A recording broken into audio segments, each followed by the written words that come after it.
Good evening, everyone. Wait, it's one of me and a lot of you. Good evening. Good evening. I hope that each of you had a great holiday. For those of you who celebrate Easter or Passover, I hope that it was tremendous for you. If you don't know me, I'm Ingrid P. Lewis Martin. I am the Senior Advisor to Brooklyn Borough President Eric L. Adams, and I will be hosting, presiding, running your Brooklyn Borough Board meeting. So we have 2 items on the agenda this evening. Since we do not have quorum, I will start with our second item first. I'm going to remind anyone who would like to speak or ask questions or make a statement to please speak into the mic loudly and clearly so that as we are being recorded, your name and your district can be heard so that when Dawn types up the minutes, it will be done with accuracy. So I thank you. So our first item on the agenda, which is really item number 2, is a presentation by an organization called Localized that is doing different initiatives with the Office of Brooklyn Borough President Eric L. Adams. And tonight, to represent Localized, we would like to welcome Andrew Kalish. He is the head of Strategic Partnership. So please, Mr. Kalish, he was seated here, and now he's at the podium. He'll share a few words with you. Thank you. Good evening, everybody. Give me one second. Good Well, evening. thank you for having me. I know it's not always the case that a private company gets to address all of you, so I appreciate that. I'll be quick, but before I begin, I just want to give a little background on me and why I think what I'm about to present is going to be a bit of a game changer for the community. So I'm a born and raised New Yorker. My mother was born in East New York. My grandmother was born and raised in East New York, and I have 2 kids that I'm raising in New York City. And I live about a block from here. I say that because over my career, I've been fortunately been in the position to receive pitches from a lot of really interesting technology companies, folks that are going to try and solve the world's ills, especially in New York Cities, and really help different communities. And a lot of times what I see happen is it's someone who's parachuted in from another city, has a really great idea, but doesn't necessarily understand the workings of our very complex communities. And so they think they have a one-size-fits-all solution, and I always have to be the one to bear the bad news. So when I was presented with the opportunity to join this company, I jumped at it, and I think you'll see why pretty quickly. Before this, I was at the Downtown Brooklyn Partnership for 4 years, where I was the head of cultural development. So I oversaw a lot of the work with the area's cultural groups. I launched Brooklyn's first cultural impact plan. That was a focused effort to ensure that the 70-plus cultural organizations that call downtown Brooklyn home, one of them is celebrating outside right now, the Brooklyn Arts Council, could still be here, even given the tremendous change and acceleration of development in this community, that they could all kind of take advantage of what's happening here. So I really understand what has been going on in Brooklyn, what has been going on in our communities. I know this place because I've lived it my entire life, all 35 short years of it. So just want to jump in right now. So Localize is a website. It's a platform. And we are trying to do one very small thing, which is solve the problem of telling you what it's like to live somewhere. You can go online and get a tube of toothpaste and learn every single thing you'd ever want to know and more about that tube of toothpaste, but you can't do the same thing about your address. You can't do the same thing about your neighborhood, and you can't do the same thing about your zip code in one place. If you want to go online and search through the city's amazing open data portals, you'll spend all day trying to figure out what we've been able to present in one very interesting package.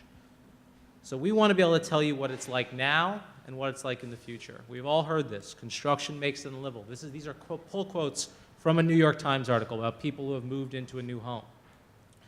They didn't know these things before they moved in, or they didn't even know these things when they moved in. Their whole neighborhood were changing around them. My commute is a nightmare. I thought I was living next to this great commuter access point, and then they shut down the subways. Or, as of today's news, they're not going to redo a certain number of subway stations that they promised they were going to reduce. So this is the common problem of all New Yorkers, right? We know so much about our city, but we're always taken by surprise about new things happening. Community boards are very much at the forefront of this, having to vet and vote for a lot of these changes. So what are we doing here? We're trying to tell the truth about every address. Now this is not an animation, this is a real video that I took on my phone. So what you do is you type in an address. So this is 180 West Street in Brooklyn. And we'll go through what it's going to show you. This is live right now. So you can see on the bottom, there's these 20 insights. So this is one of these insights. It says that your views might get blocked one day because of the FAR in front of you is higher than where you are. It tells you about construction. What units are being built around you? How many units? What's that going to do to your community? Pollution, contaminated lots, all the information you'd ever really want to know about your community and the area around you. This is another address. This one's in Queens. Forgive me. I know we're in Brooklyn. So this is in Long Island City, talking about new schools being built. What does that mean for overcrowding in the neighborhood? But then beyond that, what is all the new construction meaning, and if those new schools being built are actually going to do anything to relieve overcrowding? Dog friendliness. We're not just about the negative things that happen in communities, but where are great places to take your dog? What are issues with parking? What are the biggest parking complaints in the neighborhood? Depending on that, the neighborhood has parking complaints. And also, is it sunny? We did a shade analysis of the entire city of New York, and we can tell you what blocks are sunny and which blocks are shady. So the idea here is we are trying to tell you everything you'd ever wanted to know about the neighborhood around you. So how do we do that? We take billions of data points, billions, every second. This is live. This updates in real time. So some of these data points are being pulled from city agencies. Some of them we go to data provider companies and pay for them. There's companies that sell all different types of data about real estate and communities.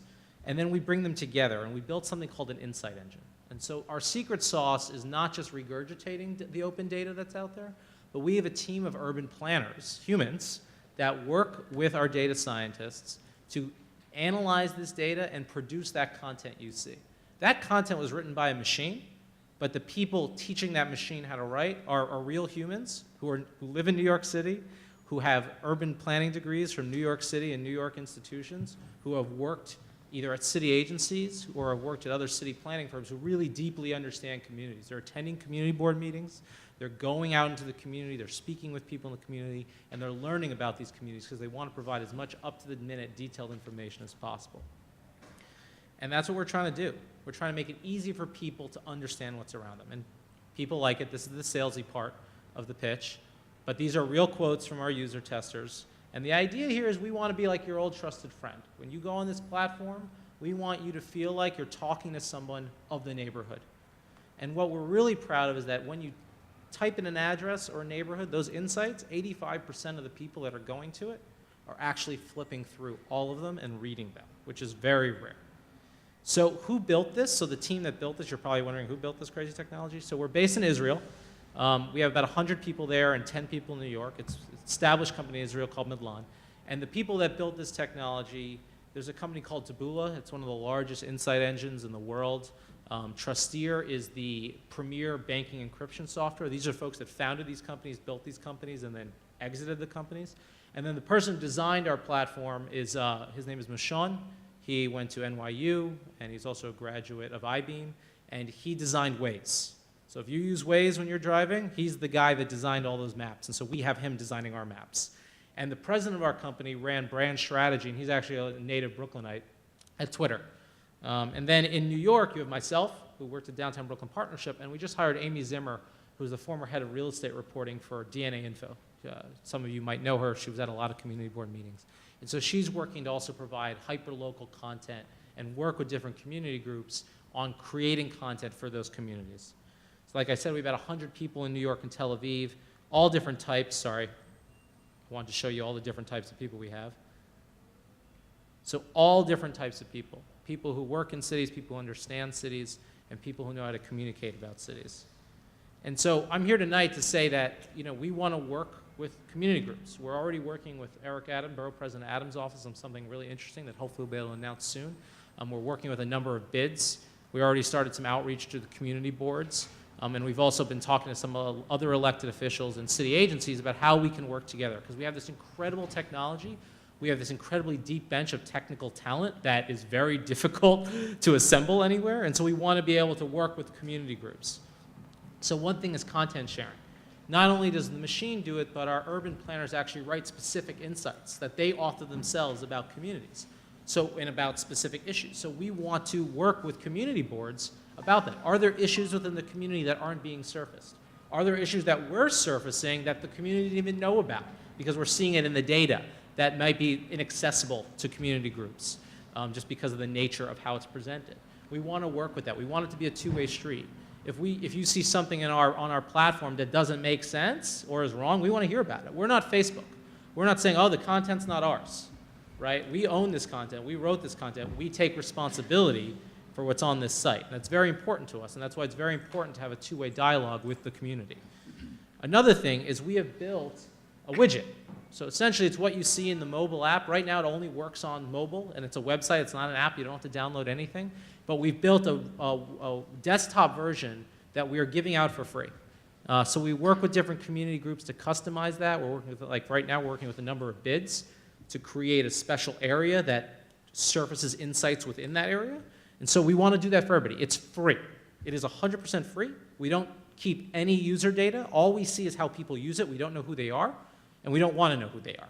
We're not about collecting data on people. All we want to know is how people actually use the product so we can make it better. But that's it. It's all anonymized, and we never know anyone's identity, and we don't ever sell our data. It's not about that. We don't want to sell it. We don't want to create an API so other people can research it. It is strictly stays there with you. And the third is we have this amazing talent, Amy Zimmer, who is working on articles about citywide trends. What are the most dangerous intersections and why? Where are areas that are shockingly more polluted than others that we wouldn't necessarily know about? Also, some really fun things. What are the most dog-friendly neighborhoods, and what are the most, what are the most popular dog breeds by neighborhoods? What are some really interesting things about schools and teacher attendance rates that we can infer from the data and from interviews? So we want to work with community groups to author stuff. So if there are specific topics of information that you want to work with us on, we're more than happy to talk to you about that. We want to talk to you about that, and we want to partake in that so we can issue these reports and trends and help be a data provider and also analysis for you. So that is it. Again, my name is Andrew Kalish. That is my email, andrewk@localize.city. The site is live right now. It's www.localize.city. Play around with it. It's a lot of, you can, as New Yorkers, you will start going down the rabbit hole of typing in random addresses to try and game it a little bit.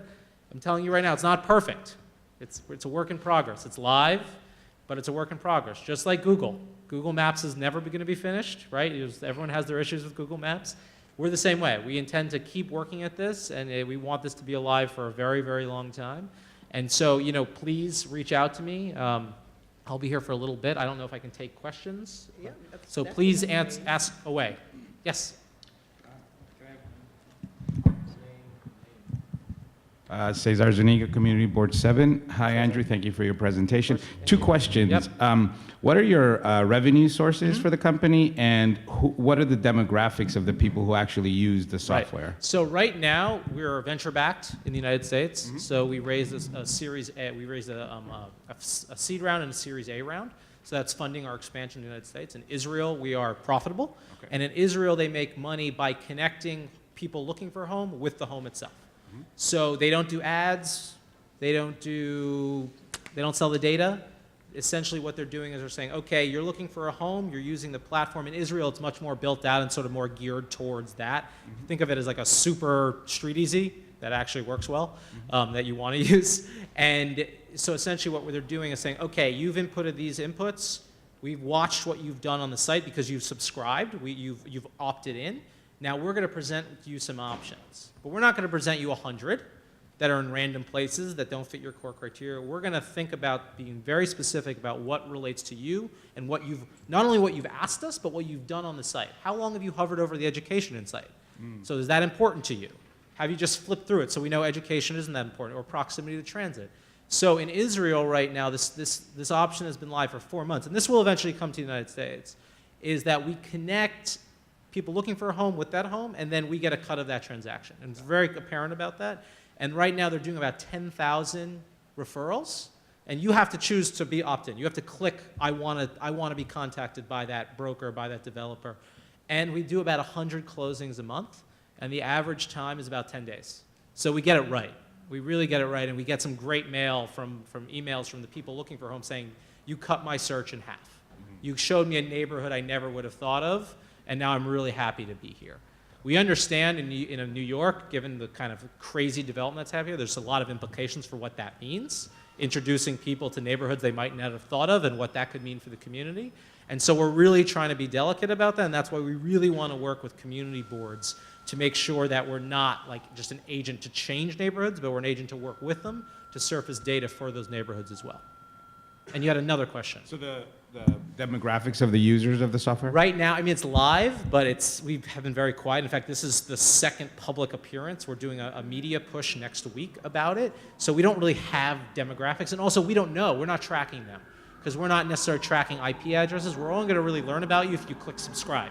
We're going to know what you're doing, but we're not going to know who you are or where you're from until you click subscribe. And right now, it's so low because we haven't been pushing at it. But yeah, you're welcome. Yes. It's Teresa Scavo, Community Board 15. Hello. I'm looking at my house. Great. And it's not my house. Oh, wait, is it the picture's wrong? Yeah. Yeah, so that's one of the issues we're focused. So right now, we're live. It's always it's always an improvement. We're pulling that information from Google. So if you type that address into Google Street View, that's what pops up. It's something we hate and we're trying to fix. So it's not always right, but that's probably, we're going to make a decision very soon about whether or not we even keep those images or just eliminate it entirely. So it works about 75% of the time, but we're relying on Google for that, and we're trying to find a better solution. Where are you getting the data, the input for the demographics? Right. Because I'm reading the median income, Yep. and those numbers seem really off So there also. so right now it's getting pulled from census data, which we know is problematic, right? We know census data is biased and skewed, and there's a lot of issues there, and that's something we're trying to work through right now.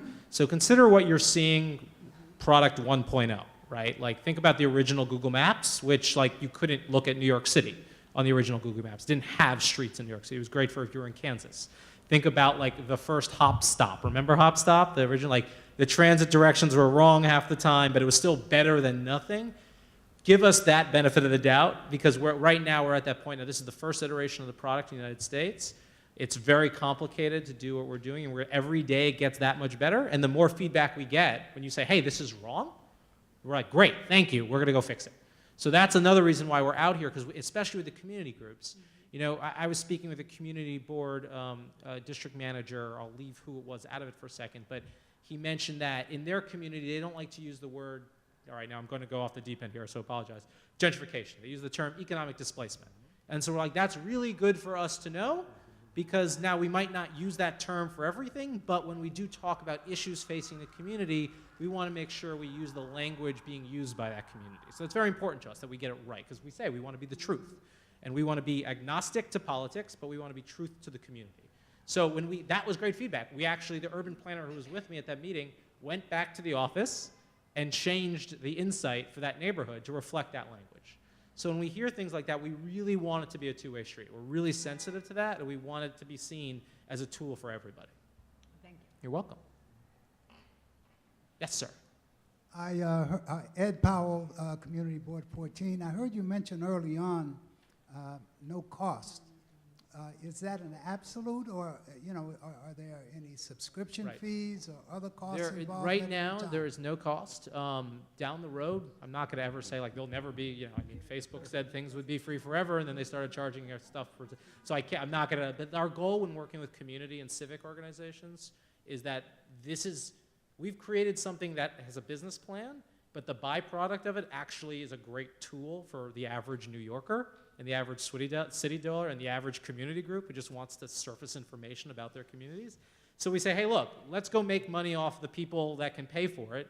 It makes zero sense for us to go after government money or community group money because the amount of time we will go through to do a contract versus the amount of money, it'll be the same amount of time for a lot less money just because budgets, right? So we're like, look, we can fund this thing through other sources, and if we can create a tool that benefits the community and be able to give it to them for free, that's a great investment for us. And we honestly believe that. And that's, as long as I'm there, it'll be free. So that's my goal. Any other questions? I have a question. Please. I'm curious. The gentleman asked how your funding was acquired, and you explained that I believe in Israel it's acquired because your organization is able to connect home buyers through using your services. Right, correct. So you will recommend to them a realtor to go to, And if they purchase the home, then they get a percentage. Right. How can that work in New York? Because I believe in New York City that you have to be licensed. For example, if Teresa is a real estate agent. Right. That's right. I, Ingrid, am not a real estate agent. I'm not a broker. But I recommend Musa to go to Teresa to purchase a home. Okay. And Musa purchases the home from Teresa. Teresa cannot give me money. That's illegal. Right. So how will you make money in New York City? So there's a lot of different ways. I mean, that's how they do it in Israel. We believe that there is, right now, the way things work in New York and the United States, you have the brokerage model, right, which all broker, it's 100% in with the broker, and then there's a sort of Zillow model to make money when it comes to this stuff, which is like hands-off. They don't really care about the consumer. That's Israel? No, this is New York. This is Okay. America. So in Israel, the laws are a little different. You can, however, get commissions on different types of services. You don't necessarily have to be a real estate agent to acquire commissions. You can get a finder's fee for certain things. And real estate developers as well, they do leads. I mean, like, it's sort of like if you are in a new building and the owner of the building says, oh, for anyone who signs a new lease that you recommended, like, you get $2,000. There are those ways of doing affiliate fees with different developers and also with different real estate agencies. But we think there's also a lot of other value in between that can be captured, whether that's mortgage origination, whether that's title. I mean, there's a whole host of other things. Right now, our board and investors want us to be out there.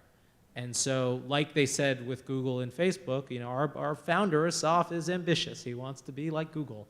And so those investors said to Google, don't worry about monetization. We'll take care of you. You grow. We'll take care of that. So our investors, we're fortunate that we have some really fantastic investors that are also saying, you grow. You have a good plan in place. Once we get to a certain size, then we'll figure out how to do that then. So, but that's going to be years from now because we have enough investment to last us for a few years. And so in the meantime, we're out here trying to engage with people and want to make sure that this works. Oh, yeah, please. Good evening. Glomani Bravo Lopez from Councilmember Levin's office. Hey, how are you? Doing well.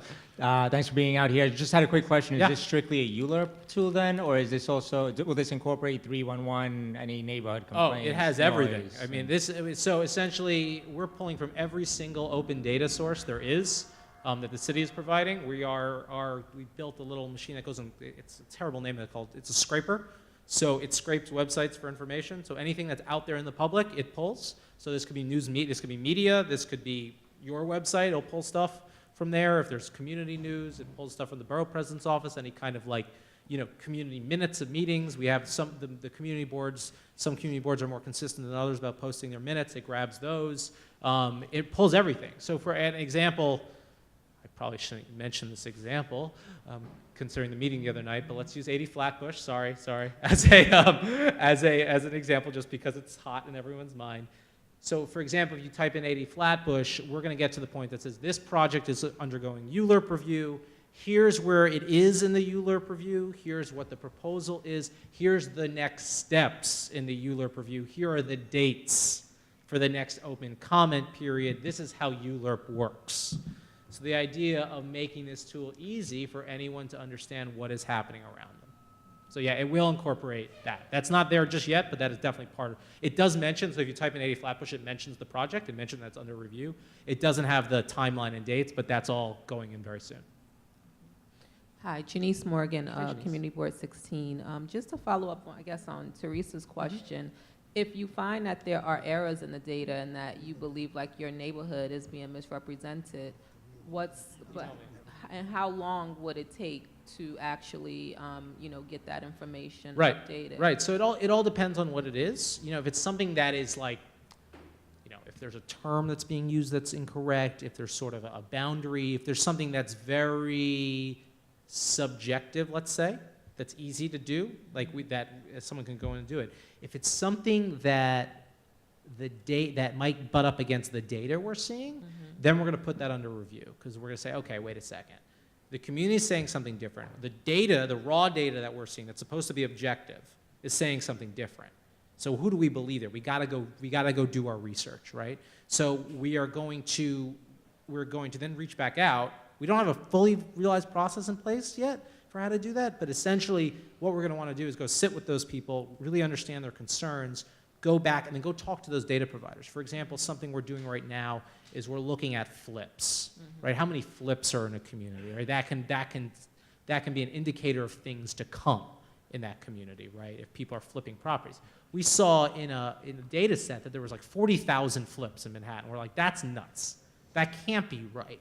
And like if we just put that in the platform and said like this area is a hotbed of flips, that could mean something for the community, that could mean something for the prices, that could be a real influence on things. And so we want to make sure we get it right. We called the Department of Finance.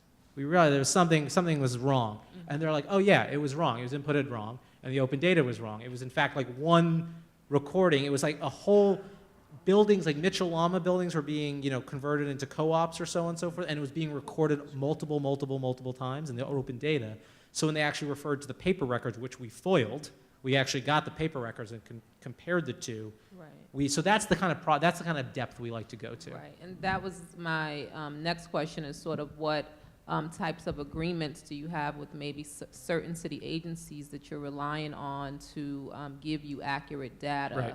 And I'm sure you're familiar with like the Link NYC. Oh yeah, of course, and, of course. How does this software integrate, or how can it be used along with the Link NYC? Because there's like, the city is kind of doing their thing and Yeah. rolling out this Link NYC around Right. the city, and then it's kind of like, here's this software on the parallel track, Right. and you're saying, you can use this to help your community, Yep. and it's kind of like, what should the community trust? Oh, I think, so Link NYC is a great, I worked with them a lot at downtown Brooklyn when they were rolling them out here. Their focus is on providing an internet service to that area, and then on those digital screens providing mostly ads, but then also per the deal with the city, neighborhood information, right? So community board notices up there. I know at the Downtown Brooklyn Partnership, we posted when we did like our Culture Week. They put that up there. Sometimes they'll put like transit and traffic stuff, which is super cool.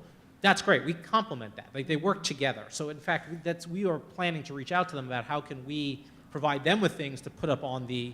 Right, that would be my challenge, is that, from a community board perspective, we're constantly trying to come up with ways to engage the community 100%.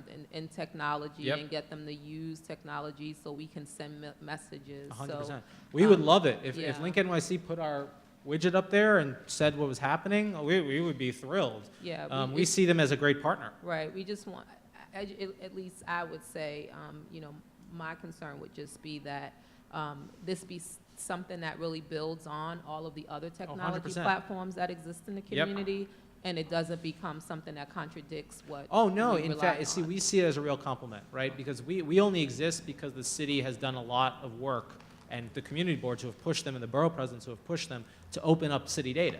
So the whole Open Gov initiative, like we would not be a company if it weren't for that, right? Because we're relying on a lot of city data, and we don't have deals or agreements with them because they're putting that data out for everyone to use. Like they encourage companies like ours to use that data. They encourage Link NYC to grab it and put something up on one of their kiosks. So we love it. I mean, we reached out to the folks at Beta NYC. They're building the board stat kind of 311 complaint tool for community boards, and they're test running that in some Manhattan community boards.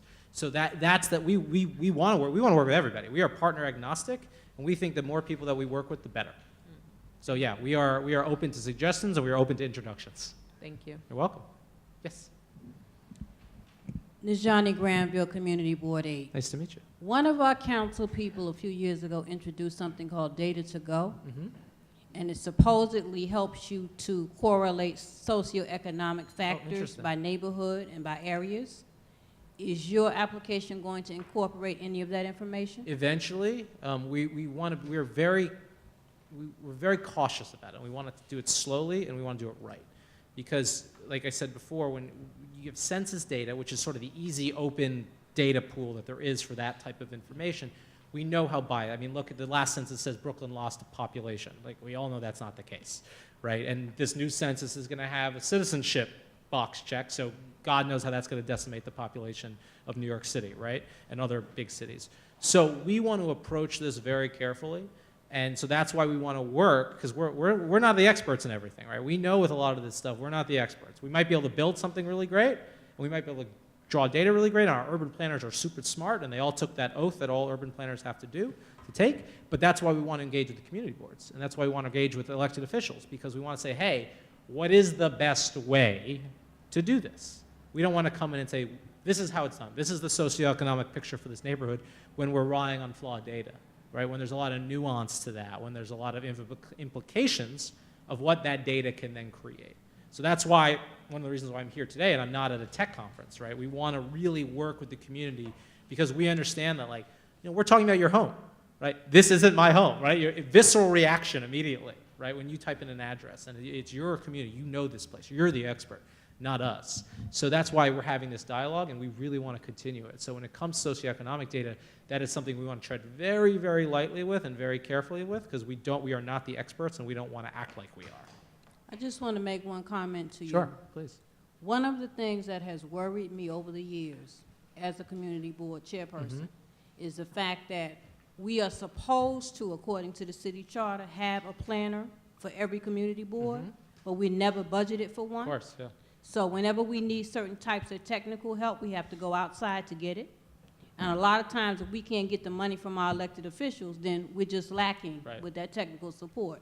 So I hope that eventually some of these things that you might be doing might help to sort of close that gap a little bit. I couldn't agree, and that's part of the reason why one of our first steps is offering this free widget, because it's a way of servicing a lot of information very quickly about the community, and when it comes to these widgets, we work with everyone who wants one on what they want on there. So like if you are really, it doesn't have everything, right? It's not gonna have everything yet.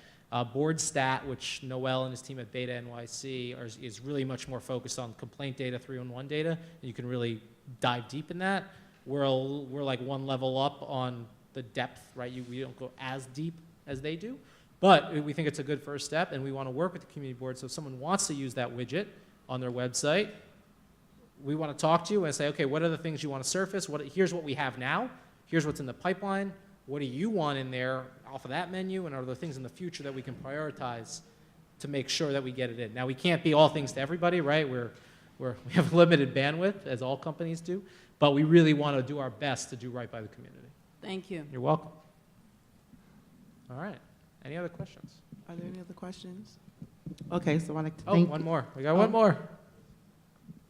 Hello. Hi. So I, Please announce yourself. Joy Simmons from Councilmember Inez Barron's office.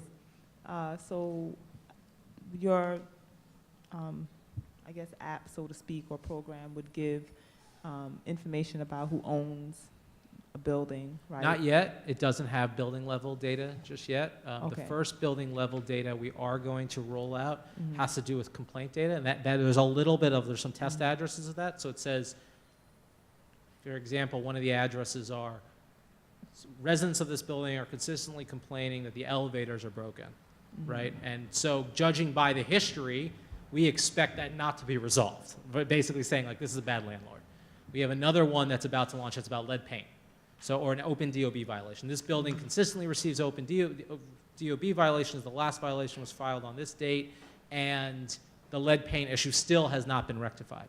So for a council member, for a community board, that's really important information, because like trying to find that in DOB database, like they do a really good job of logging it and making it available, but like you have to know what you're doing to go into a DOB database and start messing around. So a private home, for example, it would give you Anything that's about, eventually things that are available publicly right, regarding okay. that, yes. So I just wanted to note, because one time I had, Googled my information in, and what had came up was very personal information, like how much I paid, and you know what I'm saying, Right. like for my house, and I'm just like that was the Sales first history thing that and stuff actually like that. popped Yeah, up. yeah. So when I looked into like what was going on with that, they said, well, it's public information. Right. So it's one thing for it to be public information, and there's another thing for that to be the first thing that That pops pops up. up. Yeah, exactly. Right? I mean, like if you go to a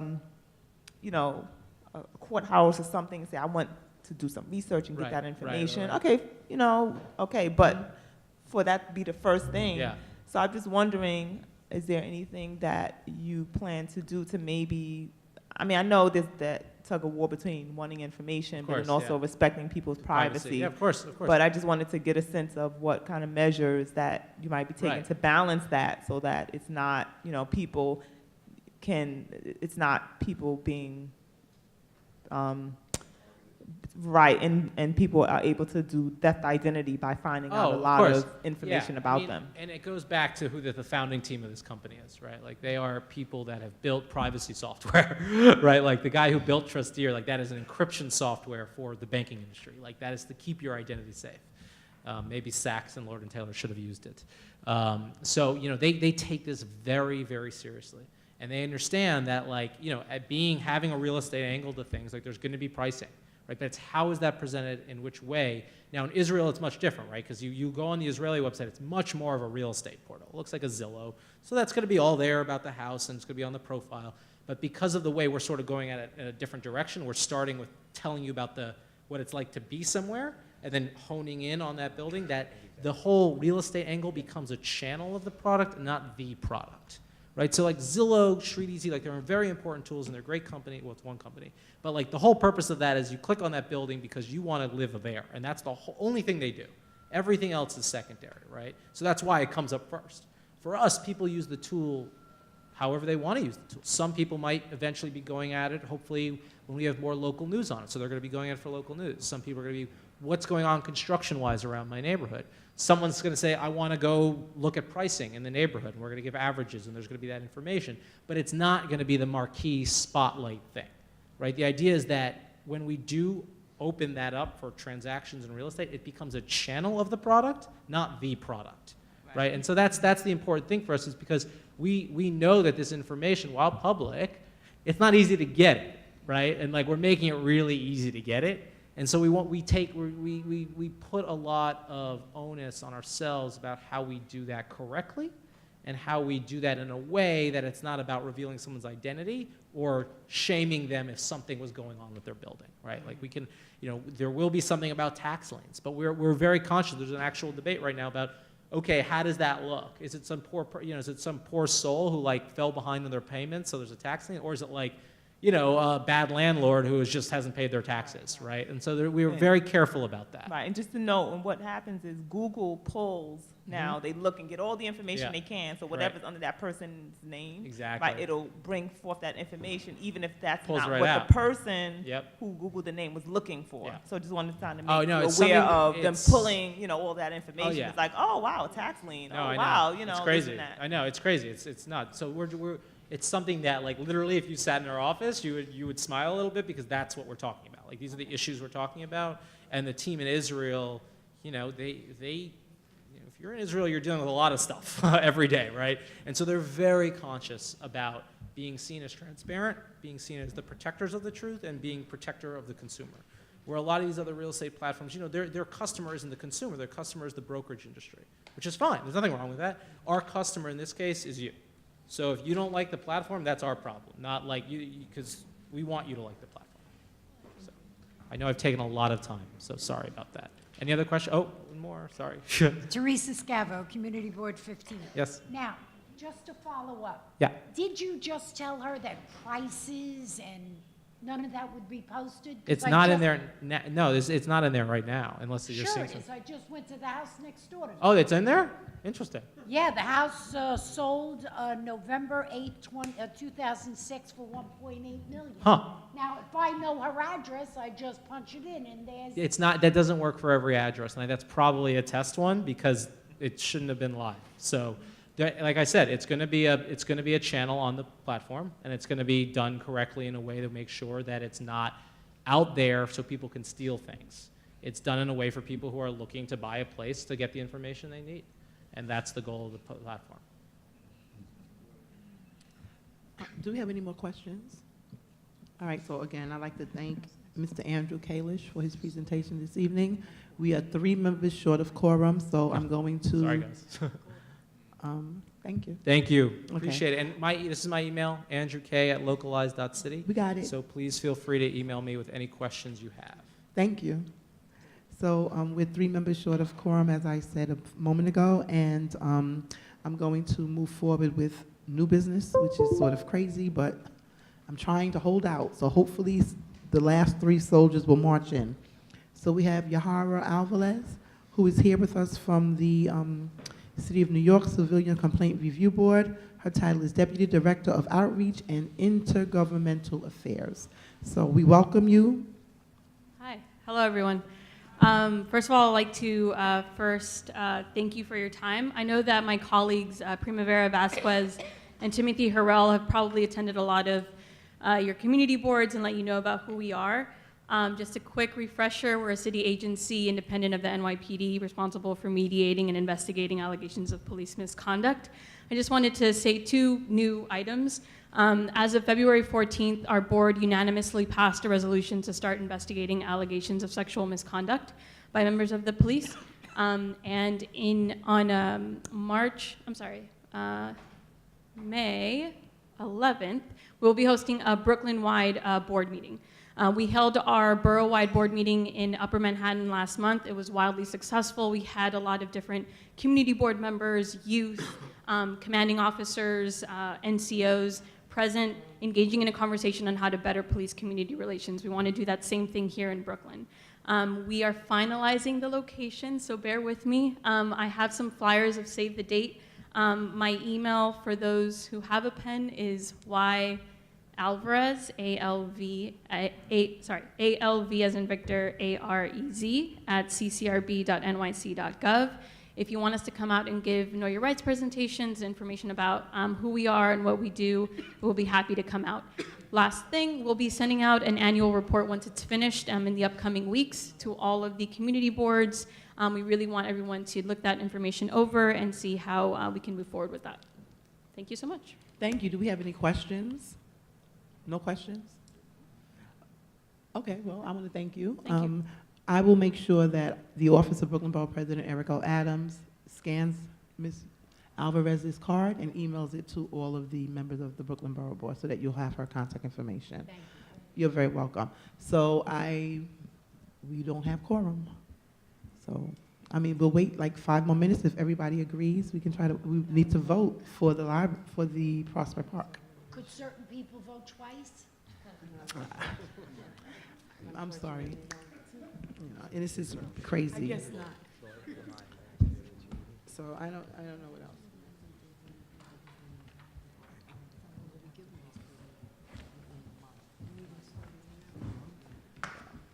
I don't know.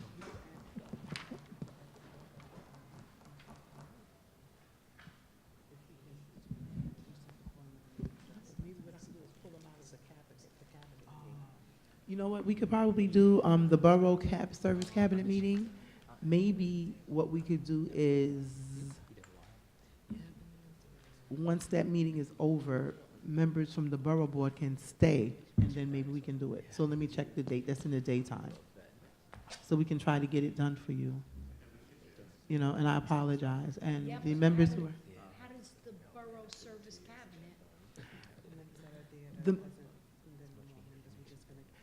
What I'm saying is that the Borough Service Cabinet has members from every community board there. And I'm hopeful, I'm going to look at our records, but I'm almost certain that you go to the Borough Service Cabinet meeting? Not all the time. Oh, District managers. well,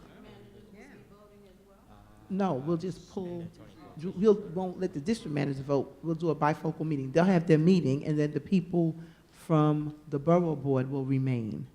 And you don't know what I'm saying, Teresa? There's not enough people.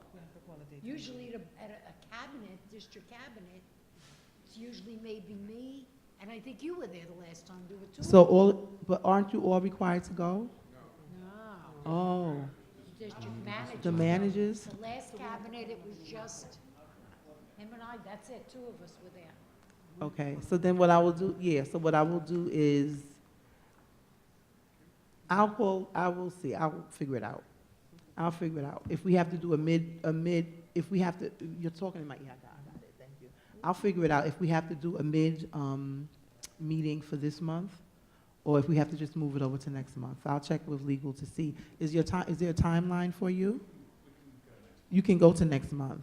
All right, so maybe we'll just put it on the agenda for next month. Yeah, I'm gonna look at Andrew's list, because for his Borough Service Cabinet meeting, only the board chairs go? District manager. Only the district managers go? Yeah. You can't do a phone call or an email vote? I don't know, I have to check with Andrew. I'd have to check with legal to see if it's legal. They've never been notified. I know, because the other, No, they did this already. right, the not-for-profits, they now have the ability to have phone call meetings, but I don't think that we do, I'm not sure. So I'll check with legal. I just wanted to do it for you as expeditiously as possible, you know? Yes, I apologize. Karen, did you make those calls? Did anyone say they were coming? No. Okay, so, you know, then I guess we may as well do what I don't want to do, but may I please have a motion to adjourn? Okay, well, wait, time out. We have to do it the right way. Okay, you say it, and then I'll second it. Richard Flatow, Community Board 3, motion to adjourn. Teresa Scavo, Community Board 15, second on that. Okay, all those in favor of adjourning, please? All those against? Any abstentions? Okay, so meeting's adjourned at, what time is it? Whatever the time is. 7:01. 7:01, all right, thank you.